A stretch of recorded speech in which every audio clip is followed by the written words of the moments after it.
कहीं ना कहीं सिर्फ यही एजेंडा रह गया अरविंद केजरीवाल का, सारे प्रिंसिपल्स जो अभी एक तो हाई मॉरल ग्राउंड, नहीं, मैं अभी तो राज्यों के लिए लड़ रहा हूं। जिन लोगों ने मोदी जी को, ऐसा तो है नहीं कि वो कुछ कहीं और चुन कर आया, अगर आपको दिल्ली में जबरदस्त मैंडेट मिला तो मोदी जी को भी मैंडेट मिला देश में राज करने का, तो ऐसा क्यों प्रोजेक्ट किया जा रहा है कि ये बिल्कुल जनतंत्र के खिलाफ है और जो आप करें वो जनतंत्र के ठीक है? 5 साल में जो किया वो तो हाथ कंगन को आरसी किया। उसके लिए आप तैयार हैं कांग्रेस के साथ साथ जाने के लिए? 5 साल में इन्होंने जो किया है, जब देश ही नहीं बचेगा, देश को बचाना बहुत जरूरी है। देश सबसे इंपॉर्टेंट है, केजरीवाल इंपॉर्टेंट नहीं है। 2014 में आपने एक लिस्ट निकाली थी देश के सबसे करप्ट पॉलिटिशियंस की। 2014 की जो लिस्ट है उसमें Kapil Sibal, A Raja, Mayawati, Mulayam Singh, P Chidambaram, Suresh Kalmadi, Jagan M Reddy, Kamal Nath, Sharad Pawar, Nitin Gadkari, Sushil Kumar Shinde, Veerappa Moily, Mulayam Singh, Pawan Bansal, Naveen Jindal, Shriprakash Jaiswal, Yeddyurappa, Anurag Thakur, Tarun Gogoi, Anu Tandon, Salman Khurshid, Avtar Singh Bhadana, GK Vasan, H D Kumaraswamy, M K Alagiri, Praful Patel, अनंत कुमार। ये लिस्ट आपकी थी। इनमें से ज्यादातर लोगों के साथ आजकल आप ऐसे खड़े होते हैं हाथ से हाथ मिला के। देश की मजबूरी है, बीजेपी को हराना जरूरी है। देश की मजबूरी है करप्ट लोगों के साथ अरविंद केजरीवाल खड़े हों? करप्ट लोगों के साथ, जैसा मैंने कहा कि इस वक्त देश की मजबूरी है, कुछ भी करो लेकिन मोदी और अमित शाह की जोड़ी को हराना जरूरी है। केजरीवाल जो ये कर रहा है, ये सत्ता के लिए नहीं कर रहा। सत्ता के लिए हमें ये सब करने, हम कोई केंद्र सरकार में नहीं आ रहे। मेरे को इससे क्या मिलने वाला है?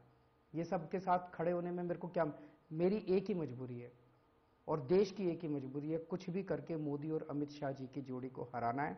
मुझे लगता है ये सबका आज धर्म है, हर देशभक्त का ये धर्म है। आपको लगता है कहीं ना कहीं ये मोदी जी के लिए काम करेगा कि इतनी डेस्पिरेशन है कि बस मोदी को हरा दो, हम करप्ट लोगों के साथ समझौता करने को तैयार हैं? जिस प्लैंक पे अरविंद केजरीवाल लोगों तक पहुंचे, जिसके लिए अरविंद केजरीवाल को लोगों ने सराखों में बैठाया कि एंटी करप्शन के बारे में बात कर रहे हैं, करप्शन मुक्त भारत के बारे में बात कर रहे हैं, उसी को आज अरविंद केजरीवाल ने दरकिनार कर दिया। मोदी तो कहेंगे देखो कितने डेस्परेट है। आज एक्चुअली सारे लोग देश के, आप लोगों से पूछो ना, आप किसानों से पूछो, किसान कितने दुखी हैं।